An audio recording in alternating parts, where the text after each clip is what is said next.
প্রিয় দর্শক, আপনাদের প্রত্যেককে শুভেচ্ছা জানিয়ে শুরু করছি এনটিভির প্রতিদিনকার আয়োজন স্বাস্থ্য প্রতিদিন। দর্শক, আপনাদের সঙ্গে আছি আমি ডাক্তার সাখাওয়াত হোসেন। প্রিয় দর্শক, আজকের এই অনুষ্ঠানে আমরা আলোচনা করব শিশুদের কিডনি রোগ ও তার সার্জিক্যাল চিকিৎসা নিয়ে। এ বিষয়ে কথা বলবার জন্য আমাদের সঙ্গে স্টুডিওতে উপস্থিত আছেন ঢাকা শিশু হসপিটালের শিশু ইউরোলজি বিভাগের বিভাগীয় প্রধান অধ্যাপক ডক্টর মোহাম্মদ আব্দুল আজিজ। চলুন কথা বলে এ বিষয়ে বিস্তারিত প্রয়োজনীয় তথ্যগুলো জেনে নেই স্যারের কাছ থেকে। স্যার, আপনাকে আমন্ত্রণ। ধন্যবাদ। স্যার, এই যে কিডনি রোগ বয়স্কদের হয়, শিশুদেরও হতে পারে। বড়দের বেলায় হওয়া তার লাইফস্টাইল, তার নানান রকমের কার্যকারণ এসবকে চিহ্নিত করা হয়ে থাকে। শিশুদের বেলায় কেন হয়? অনেকগুলো কারণে শিশুদের কিডনিতে সমস্যা হয়, যেগুলো সাধারণত অপারেশনের মধ্যে ভালো হয়। কিছু কিছু সমস্যা আছে যেগুলো ওষুধের মাধ্যমেই ভালো হয়। ওষুধের মাধ্যমে যেগুলো ভালো হয়, যেগুলো আমরা বলি নেফ্রোটিক সিনড্রোম বলি, নেফ্রাইটিস বলি, পাইলোনেফ্রাইটিস বলি, টিউবারকুলোসিস অফ দ্য কিডনি বলি, এই সব কারণে সাধারণত কিডনিতে সমস্যা হয়, যেগুলো ওষুধের মাধ্যমে ভালো করা সম্ভব। আর কিছু কিছু সমস্যা যেগুলো অপারেশনের মাধ্যমে ভালো করা হয়, যেমন হাইড্রোনেফ্রোসিস হতে পারে, কিডনিতে কোনো স্টোন হতে পারে, কিডনিতে কিছু টিউমার হয়, যেমন উইন্স টিউমার বলি আমরা, নিউরোব্লাস্টোমা বলি। এরকম অনেকগুলো জিনিস আছে, অনেক অসুখ আছে যেগুলো সাধারণত অপারেশনের মাধ্যমে ভালো করতে হয়। বড়দের বেলায় তার কিডনি রোগের কারণ হিসেবে কিছু ওষুধ, খাবার দাবার, পরিবেশ, লাইফস্টাইল, এইসব বিষয়কেও কিছু রিস্ক ফ্যাক্টর বলে ধরা হয়। শিশুদের বেলায় কিডনি রোগ হচ্ছে কেন? শিশুদের যেমন টিউবারকুলোসিস বড়দের হতে পারে, যে কারো হতে পারে, শিশুদের হতে পারে। নেফ্রোটিক সিনড্রোম যেটা, সেটা সাধারণত বাচ্চাদের হয়, 12 বছর পরে সাধারণত এগুলো ভালো হয়ে যায়। তো এগুলো সাধারণত অনেকগুলো কারণ, একজ্যাক্ট কারণ বলা যায় না, বাট জেনেটিক কারণ আছে, খাবার থেকে কিছু সমস্যা হয়, তারপরে দরিদ্র মানুষের এইসব সমস্যাগুলো বেশি হয়। সার্জিক্যাল যে প্রবলেমগুলো যেমন হয়, যে আমরা হাইড্রোনেফ্রোসিস বলি, হাইড্রোনেফ্রোসিস যেমন হচ্ছে যে কিডনির মেইন কাজটা হচ্ছে প্রস্রাব তৈরি করা। তো এই প্রস্রাবটা সাধারণত কিডনি থেকে ইউরেটারের মাধ্যমে প্রস্রাবের থলিতে, ব্লাডারে বলি আমরা, ব্লাডারে আসে, তারপরে প্রস্রাবের রাস্তাতে বের হয়ে যায়। এর যে কোনো জায়গায়, এই যে কিডনির সাথে ইউরেটারের যে জাংশন আমরা বলি, পেলভি ইউরেটারিক জাংশন, এইখানের কোনো কারণে যদি অবস্ট্রাকশন হয়, অনেক সময় দেখা যায় জন্মগতভাবে কিছু কিছু বাচ্চার এই ইউরেটারের শুরুতে আমরা বলি পেরিস্টালসিস মুভমেন্টের মাধ্যমে প্রস্রাবটা কিডনি থেকে ইউরেটারের মধ্যে আসে। তো ওইখানে যদি গ্যাংলিয়ন সেল না থাকে, মানে নার্ভের যদি সমস্যা থাকে, তাহলে দেখা যায় এই পেরিস্টালসিস মুভমেন্টটা ওই জায়গাটা হয় না। না হওয়ার ফলে হয় কি, যে কিডনির থেকে যে প্রস্রাবটা পাস হতে দেয় না, কিডনি পেলভিসে প্রস্রাবটা জমে, তারপরে কিডনিটা ফুলে যায়, ওটাকে আমরা হাইড্রোনেফ্রোসিস বলি। কোনো সময় দেখা যায় যে ওখানে কোনো স্টোন হয়ে যদি প্রস্রাবটা আটকে যাচ্ছে, তাহলেও হাইড্রোনেফ্রোসিস হতে পারে। কোনো সময় দেখা যাচ্ছে যে পেলভি ইউরেটারিক জাংশনে একটা অ্যাবারেন্ট ভেসেল বলি, যে আমরা একটা আর্টারি যে হঠাৎ করে ওখানে যে আটকা দিছে, তখন দেখা যাচ্ছে যে ওখানে প্রস্রাবটা পাস করতেছে না, তখন প্রস্রাব জমতেছে, এরকম প্রবলেম হচ্ছে। অনেক সময় দেখা যায় বডিতে যদি পেটের মধ্যে অন্য একটা কোনো টিউমার হয়, যেটা ওই টিউমারটা ওই পেলভি ইউরেটারিক জাংশনে প্রেস করতেছে, চাপ দিচ্ছে, চাপ দেওয়ার ফলে প্রস্রাবটা পাস হচ্ছে না, তাহলে তার হাইড্রোনেফ্রোসিস হতে পারে। অনেক সময় দেখা যায় যে আমরা বলি যে বাচ্চাদের সাধারণত দেখা যায় যে পোস্টেরিয়র ভালভ নামে একটা সমস্যা থাকে, যে প্রস্রাব যে পথটা বের হয়ে যাবে, সেই পথেই যদি কোনো অবস্ট্রাকশন থাকে, সেটাকে প্রস্রাবটাকে ব্যাকফ্লো করে কিডনিতে ফুলে যায়, পানি জমে, সেভাবে হাইড্রোনেফ্রোসিস হতে পারে। আপনি যে সমস্যাগুলি বললেন সবই সার্জিক্যাল সমস্যা মূলত।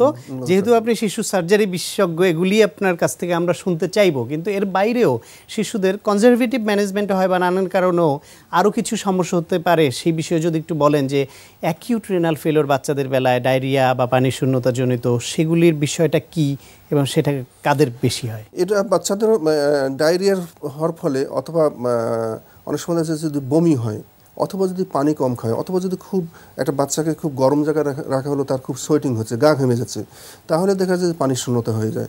পানি শূন্য যখনই হয়, তখন কিডনিতে আর প্রস্রাব তৈরি হয় না। প্রস্রাব যখন তৈরি না হয়, তখন আমরা এটাকে কিডনি ফেলিয়ার বলি, অথবা অ্যাকুট রেনাল ফেলিয়ার বলি। অনেক সময় যদি ডিজিজ কন্ডিশনে বারবার কিডনিতে ইনফেকশন হচ্ছে, এই অবস্থা যদি কিডনি ফেল করে, তাহলে আমরা ক্রনিক রেনাল ফেলিয়ার বলি। এরকম বিভিন্ন নামে আমরা এইগুলো সাধারণত সম্বোধন করি। যেটা মেইন সমস্যা হয় যে একটা মানুষের ডেইলি পানি খাওয়ার একটা রিকোয়ারমেন্ট আছে, যে অ্যাডাল্টের বলি আমরা 2 to 3 লিটার, বাচ্চাদের ওজন অনুসারে আমরা বলি, ধরে কারোর হয়তো 1 লিটার, কারোর 1.5 লিটার, কারো বা একটু কম লাগে, কিন্তু প্রত্যেকটা একটা নির্দিষ্ট পরিমাণ প্রতিদিন পানি খেতে হবে। এই পানি যদি কম খায়, অথবা যদি একটা মানুষ বারবার বমি করতেছে, বমি করলে তার রিহাইড্রেশন হবে, অথবা একটা লোকের বারবার পাতলা পায়খানা হচ্ছে, তাহলে এই সমস্যাগুলো হতে পারে। যে কারণেই হোক যদি কিডনির সমস্যা হয় তার কিছু লক্ষণ তো দেখা দিবে, মানে বিশেষ করে ছোট বাচ্চাদের বেলায় বাবা মা কি বিষয়গুলি খেয়াল করবেন, অর্থাৎ বাচ্চার বেলায় যে সমস্যাগুলি দেখা দিলে তার ধারণা করা উচিত হবে যে আমার সন্তানটির কিডনির কোনো সমস্যা হয়ে থাকতে পারে, আমি ডাক্তারের কাছে নেই। কী ধরনের সমস্যা দেখতে পারেন? জন্মের পরে কিছু কিছু বাচ্চার দেখা যায় প্রস্রাব হচ্ছে না, সাধারণত 48 ঘন্টার মধ্যে যদি প্রস্রাব না হয় তাহলে দুশ্চিন্তার কোনো কারণ নেই। কিন্তু আমাদের দেশে হয়তো মানুষের মধ্যে ওরকম পারসেপশনটা ঠিক নেই, অথবা তারা ঠিক মতো অনেক সময় বুঝতে পারে না। বাচ্চা হওয়ার পরেই তাদের ধারণা যে পায়খানা হবে, পেশাব হবে। পায়খানা হওয়া আর পেশাব হওয়াটা কিন্তু একরকম না। যেমন একটা মানুষের প্রথম 24 ঘন্টার মধ্যে তার 60 to 70% পায়খানা হতে হবে, 48 ঘন্টার মধ্যে 80 থেকে 90% পায়খানা তার বের হয়ে যেতে হবে, মিকোনিয়াম বলি আমরা। 3 দিনের মধ্যে পুরো পায়খানা হয়ে যেতে হবে। কিডনির ক্ষেত্রে কিন্তু ঠিক ওরকম নয়। প্রথম 48 ঘন্টার মধ্যে একটা বাচ্চা প্রস্রাব নাও করতে পারে, 48 ঘন্টার মধ্যে সাধারণত প্রস্রাব করলে সেটা নর্মাল। তো এই 48 ঘন্টার মধ্যে কিন্তু টেনশন করার কোনো কারণ নাই, অপেক্ষা করা। তবে একটা হচ্ছে প্রত্যেকটা মানুষের ডেইলি কতটুকু প্রস্রাব হবে। আমরা বললি পার 24 ঘন্টার মধ্যে একটা 10 কেজি যদি একটা বাচ্চা হয় তাহলে অ্যাটলিস্ট ওর 300 থেকে 350 বা 400 ml ইউরিন বের হতে হবে। যদি ডেইলি একটা মানুষের 50 ml এর নিচে ইউরিন আসে তাহলে তাকে আমরা অ্যানুরিয়ার দিকে, অর্থাৎ প্রস্রাব তৈরি হচ্ছে না সেই পর্যায়ে চিন্তা করব, এবং সেইটা হলে বাচ্চাদের জন্য খুব ডেঞ্জারাস কারণ হয়ে দাঁড়ায়। এছাড়া অন্য কোনো লক্ষণ দেখা দিবে তার ডিহাইড্রেশনের কিছু সাইন, কিংবা প্রস্রাব কতক্ষণ? এটা আপনি নবজাতকের কথা বললেন যে প্রথম 48 ঘন্টা বা যে কোনো সময়ই 48 ঘন্টা প্রস্রাব না হয়, তার সঙ্গে তার অন্য কোনো লক্ষণ কি আর দেখা দিতে পারে? পা ফুলে যাওয়া, মুখ ফুলে যাওয়া? পা ফুলে যাচ্ছে সেটা হচ্ছে সাধারণত যেগুলো মেডিকেল কারণে হয়, যে একটা প্রোটিন ডেফিসিয়েন্সি হলো, যে ইউরিনটা তৈরি হওয়ার জন্য একটা বডিতে নির্দিষ্ট পরিমাণে প্রোটিন লাগে, যেটা ব্লাডটাকে ব্লাড ভেসেলের মধ্যে সার্কুলেট করতে সহযোগিতা করে। কোনো কারণে যদি একটা মানুষের এই প্রোটিন লেভেলটা কমে যায় তাহলে হয় কি যে আমাদের শরীরে যে পানিটা সেটা ব্লাড ভেসেলের মধ্যে না থেকে এটা সেলের মধ্যে ঢুকে যায়, ঢুকে গেলে পরে তখন সেটা শরীরে ফুলে যায়। অনেক সময় হার্টের প্রবলেমের জন্য এই প্রবলেম হয়। সাধারণত আমরা যদি কিডনির প্রবলেমের জন্য হয় তাহলে আমরা দেখি যে মুখটা ফুলে যাচ্ছে, হার্টের প্রবলেম হলে যে পা ফুলে যাচ্ছে, এরকম বিভিন্ন রকম জিনিসগুলো দেখে আমরা সাধারণত চিকিৎসকরা এটা নির্ধারণ করবেন, তারপর পরীক্ষা নিরীক্ষা করে কনফার্ম করবেন সমস্যাটা। আপনি শুরুতে আমাদের অনেকগুলি সার্জিক্যাল কারণ বলছিলেন যে শিশুদের কিডনি সমস্যা হলে সেটা সার্জিক্যাল সমাধান দরকার হয়। সার্জারি করে কি কিডনি রোগ ভালো করা যায়? সার্জিক্যাল যে প্রবলেমগুলো সেগুলো অপারেশন করলে একদম ভালো হয়। আমি যেটা নিয়ে শুরু করছিলাম যে হাইড্রোনেফ্রোসিস, এটাতে যেটা দেখা যায় খুব ইন্টারেস্টিং, এখানে বাচ্চাদের খুব বেশি যে ব্যথা করে হয়, কষ্ট হয় তা না। বাচ্চার মা অথবা বাবা হচ্ছে একটা বাচ্চাকে খাওয়াচ্ছে অথবা গোসল করাচ্ছে, মা দেখলে হঠাৎ করে তার পেটের মধ্যে একটা চাকা আছে, শক্ত একটা চাকা আছে, তখনই তারা বুঝতে পারে যে তার পেটের মধ্যে একটা টিউমার হয়েছে। এইটা খুব বেশি ব্যথা করে না, আবার বাচ্চারা যে খুব কান্নাকাটি করে না, সামান্য কিছু ব্যথা হতে পারে। তো এইটার জন্য আমরা যেটা করি সেটা হচ্ছে যে একটা আলট্রাসাউন্ড করে ডায়াগনোসিস, আলট্রাসাউন্ড আছে আর কিছু পরীক্ষা নিরীক্ষা আছে, এইগুলো ডায়াগনোসিস করা হয়। ডায়াগনোসিস হওয়ার পরে একটা অপারেশন, আমরা অ্যান্ডারসন হাইন্স পাইলোপ্লাস্টি বলি, এই অপারেশনটা করলে সে কিন্তু পুরোপুরি নর্মাল সুস্থ হয়ে যাবে। অনেক সময় দেখা যায় যে পেশাব রাস্তা পর্দা থেকে আমরা পোস্টেরিয়াল ভালভ বলি, সেটা যদি একটা মেশিন আছে সিস্টোস্কোপ, এই মেশিনটা যদি ভালভটাকে অ্যাবলেট করে দেয়, ভালভটাকে কেটে দেয়, সেটা কিন্তু পুরোপুরি সুস্থ হয়ে যায়। অনেক সময় টিউমার যদি থাকে, আমরা উইলস্টোমা বলি, নিউরোব্লাস্টোমা বলি, এই ক্ষেত্রে সাধারণত টিউমারটা ফেলে দিতে হয়। কোনো সময় আমরা উইলস্টোমার বলি যে পুরো কিডনিটা যদি ইনভলভ হয়ে যায়, সেই ক্ষেত্রে পুরো কিডনিটাই ফেলে দিতে হয়, প্রোভাইডেড তার অন্য কিডনিটা যদি ভালো থাকে তবেই একটা কিডনি টিউমার সহ ফেলতে হবে। আর যদি তা না হয় তখন হয়তো পার্শিয়াল নেফ্রেক্টমি বলি আমরা, শুধু টিউমার পোর্শনটা ফেলে কিডনিটাকে সেভ করতে হবে। এরকমভাবেই আসলে এগুলো করা হয়। শিশুদের এই কিডনি চিকিৎসার বেলায়, এখন তো সব চিকিৎসার বেলায় আমরা শুনি যে ওপেন করার দরকার হয় না, ল্যাপারোস্কোপিক সার্জারি হচ্ছে, নানা রকম উন্নত পদ্ধতিতে হচ্ছে। শিশুদের কিডনির এইসব সমস্যা হলে সেটাকে ওপেন করতেই হয় নাকি আপনারা উন্নততর অন্য কোনো পদ্ধতি? না, সব ক্ষেত্রেই যে ওপেন করতে হবে মানে পেট কাটে অপারেশন করতে এমন না। ল্যাপারোস্কোপির মাধ্যমে এই যে হাইড্রোনেফ্রোসিস বললাম, টিউমার অপারেশন বললাম, এগুলো সবই কিন্তু ল্যাপারোস্কোপির মাধ্যমে করা যায়। এবং রিসেন্টলি হাইড্রোনেফ্রোসিসে আমরা লাম্বেক্টমি বলি, ছোট্ট 1.5 সেন্টিমিটার বা 2 সেন্টিমিটার, অন্য 3 সেন্টিমিটার একটা ছোট্ট একটা ইনসিশন দিয়েও এই অপারেশনগুলো করা যায়। আপনি বাড়ি থেকে বোঝাই যায় না যে এটা অপারেশন করা হয়েছে, এবং এটা নিরাপদ, এবং খুবই নিরাপদ। বাচ্চা সুস্থ হয়ে যায়, কোনো রকম সমস্যা হয় না, খুব ভালো হয়ে যায়, বাচ্চা পুরোপুরি নর্মাল হয়ে যায়। যদি কোনো বাচ্চার আপনি যেটা বলছিলেন যে 48 ঘন্টার বেশি প্রস্রাব বন্ধ নেই, সেরকম পর্যায়ে যায়নি, কিন্তু তার কিডনির বা এরকম টিউমার এই জাতীয় সমস্যা আছে, তারা যদি সেটা মনে করেন যে চিকিৎসা পরে করব, সার্জারি না করায়, তাহলে কি ওইটা জটিলতার দিকে যেতে পারে কিনা বা কি হতে পারে? বাচ্চাদের টাইমিং অফ সার্জারি খুবই ইম্পর্টেন্ট। ধরেন একটা যদি হাইড্রোপ্রেসিস হয়, আপনি যতই সময় যাবে ওর কিডনি টিস্যুগুলো ড্যামেজ হতে থাকবে, তত ক্ষতি হবে। আপনি যত সময় যাবে ততই এটা নষ্ট হবে। এই জন্যে আমরা ডিটিপি বলি, ডিএমএ স্ক্যান বলি, ওই সব কিছু পরীক্ষা, জিএফআর বলি, এইসব পরীক্ষা করে যখন দেখি যে না, এর কিডনিতে যে প্রস্রাবটা তৈরি হচ্ছে সেটা পাসই করতে পারতেছে না, কিডনির ফাংশনটা খারাপ হয়ে যাচ্ছে, সেই ক্ষেত্রে যত দেরি করা যাবে ততই বাচ্চাটার কিডনির জন্য বড় রকমের ক্ষতি হয়ে যাবে। আর টাইমলি যদি অপারেশন করা হয় তাহলে এটা পুরোপুরি সুস্থ হয়ে যাবে। এই জন্য দেরি না করে সময় মতো অপারেশন করার একটা খুবই গুরুত্বপূর্ণ বিষয়। আমাদের প্রত্যাশা তাই, আমাদের দর্শকরা শুনছেন, তারা নিশ্চয়ই গুরুত্বের সঙ্গে যথাসময়ে যথাযথ চিকিৎসা নেবেন। আপনাকে অনেক ধন্যবাদ স্যার। ধন্যবাদ আপনাকে এবং এনটিভির অগণিত দর্শকদের ধন্যবাদ সবাইকে। দর্শক, এখন আপনাদের জন্য রয়েছে নিয়মিত আয়োজন সুস্থ দেহ সুস্থ মন। আজকে আমরা দেখাবো আর্মসের একটা মুভমেন্ট, সেটা হচ্ছে আর্মসের ফোরামসটাকে আমরা হিট করবো। ফোরামসের এর আগে আমরা অনেকগুলো এক্সারসাইজ করেছিলাম, দেখিয়েছিলাম। ফোরামসটা দেখা যায় সবাই যখন জিম যখন করছে তখন সব এক্সারসাইজ করার পরে আর ওই পরিমাণ এনার্জি থাকে না যে ফোরামসটা করবে। এই কারণে ফোরাম সবসময় একটু থেকে যায়, ল্যাগিং হয়ে যায়, থেকে যায়। সেই জন্য আমরা একটা প্রোগ্রামের কথা বলবো যে আপনি এক্সারসাইজ শেষ করার পরেও যদি টায়ার্ডও হয়ে যান, খুব শর্টকাট ওয়েতে আপনি কীভাবে ফোরামসটাকে হিট করতে পারবেন এবং ডেভেলপমেন্ট আপনি পেতে পারেন। এই জন্য আমরা দেখাচ্ছি। প্রথম এক্সারসাইজটা থাকবে হচ্ছে আপনার ফোরামসের ম্যাসিভনেসটা বাড়বে, এটা মাসকুলারিটি বাড়বে। আর পরেরটা চলে আসবে শেপিংয়ের জন্য। এখন দেখেন যে কীভাবে এক্সারসাইজটা করবেন এবং পরে আমি বলে দিচ্ছি যে কেন এই এক্সারসাইজটা আপনার প্রোগ্রামের ভিতর ইনভলভ আপনি করবেন। ওকে, এটা আপনি এক্সারসাইজটা করবেন সুপারসেটের মাধ্যমে। ওকে, প্রথমে আমরা করবো হচ্ছে রিভার্স কার্ল। ইয়েস, ওকে। রিভার্স কার্ল সবসময় খেয়াল করবেন যে ট্রেডিশনাল যে কার্লটা থাকে, বাইসেপ কার্ল, সেটা যেভাবে থাকে পাম্পটা ফেসিং আপ, এটা পাম্প ফেসিং ডাউন। এবং নর্মালি যেটা থাকে শোল্ডার অথবা শোল্ডার ওয়াইড অথবা শোল্ডার থেকে বাইরে থাকে, এটা থাকবে শোল্ডারের ভিতরে।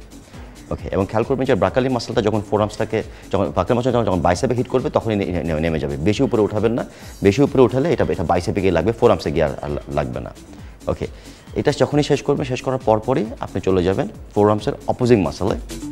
ইয়েস, যেটাকে আমরা বলি হচ্ছে রিভার্স গ্রিপ কার্ল। ইয়েস, খেয়াল করবেন। তবে গ্রিপ কার্ল একটা সময় অনেকে দেখে যে ফলো করে হচ্ছে রিপিটেশনটা। আপনার রিপিটেশনই করবেন না, ফলো করবেন না। অনেক সময় দেখবেন যেখানে যখন বার্ন হচ্ছে, অনেক সময় বার্ন যখন ফিলিংটা হচ্ছে তখনই যে সে ছেড়ে দেয়। যদি ছেড়ে দেন তখন ফোরামসের ডেভেলপমেন্ট কখনোই হবে না। যখন বার্নটা হচ্ছে তখন আপনি গো ফার্দার, তখন যদি আপনি পারেন 15টা, যখন 15টা করার পর যদি দেখেন যে বার্নিং শুরু হয়ে গেছে, তখন ট্রাই করবেন আরও 10টা মারতে, তখন আপনি ফোরামসের ডেভেলপমেন্টটা হবে। ওকে, রাখো। ওকে, এইভাবে আপনি যে জিনিসটা মারবেন 3 সেটের বেশি আপনি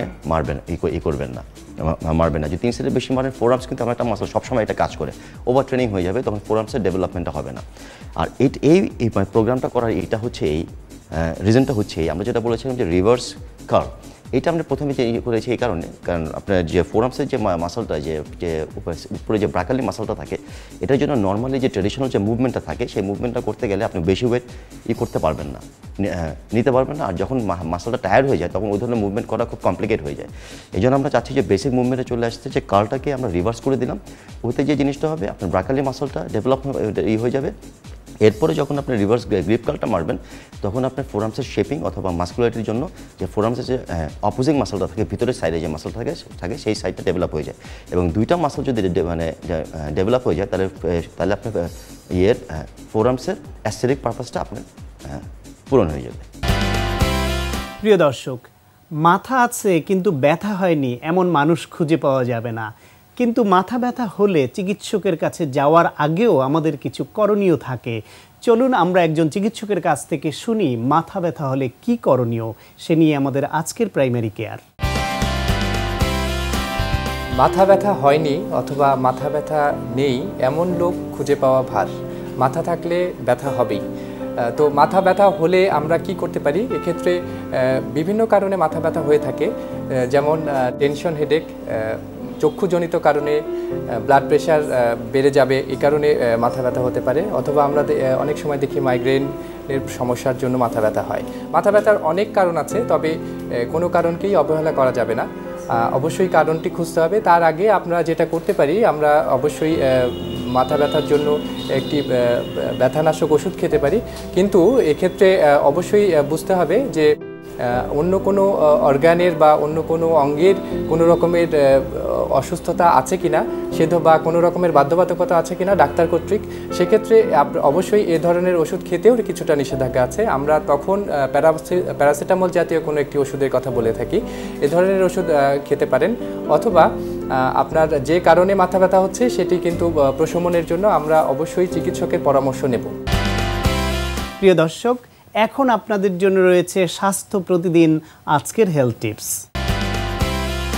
শুধু চশমা ব্যবহার করে টেরা চোখের রোগীরা সম্পূর্ণ সুস্থ হয়ে উঠতে পারেন, তাই যারা এ জাতীয় সমস্যায় ভুগছেন তারা একজন চক্ষু বিশেষজ্ঞের পরামর্শ নিন। প্রিয় দর্শক, এই অনুষ্ঠান সম্পর্কে আপনাদের যে কোনো মতামত বা পরামর্শ থাকলে অবশ্যই লিখে পাঠাবেন এই ঠিকানায়। প্রযোজক স্বাস্থ্য প্রতিদিন, এনটিভি, বিএসসি ভবন, 7 তলা, 102 কাজী নজরুল ইসলাম এভিনিউ, কারণ বাজার, ঢাকা 1215। ফ্যাক্স 914338 থেকে 7 পর্যন্ত, অথবা ইমেইল করুন স্বাস্থ্যপ্রতিদিন@ntvpd.com এই ঠিকানায়। প্রিয় দর্শক, আপনাদের প্রিয় স্বাস্থ্য প্রতিদিনের আগামী পর্বে যা রয়েছে, আসলে অস্টিওপোরোসিস হচ্ছে একটা বোনসের ক্ষয়জনিত রোগ, হাড়ের বা ক্ষয়জনিত রোগ। এটা সাধারণত বোনসের যে মাসটা থাকে, বোন মাস, সেটা কমে যায়, এবং যে বোনসের যে স্ট্রাকচার থাকে বা গঠন থাকে, সেই গঠনতন্ত্রে ডিফেক্ট দেখা দেয়।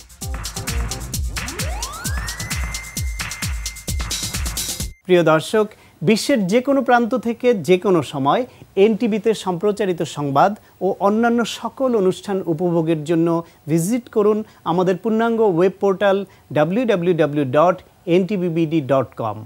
দর্শক, আজ এ পর্যন্তই। সবাই ভালো থাকুন, সুস্থ থাকুন এবং অবশ্যই নিরাপদে থাকুন। দেখা হবে আগামীকাল ঠিক একই সময়ে।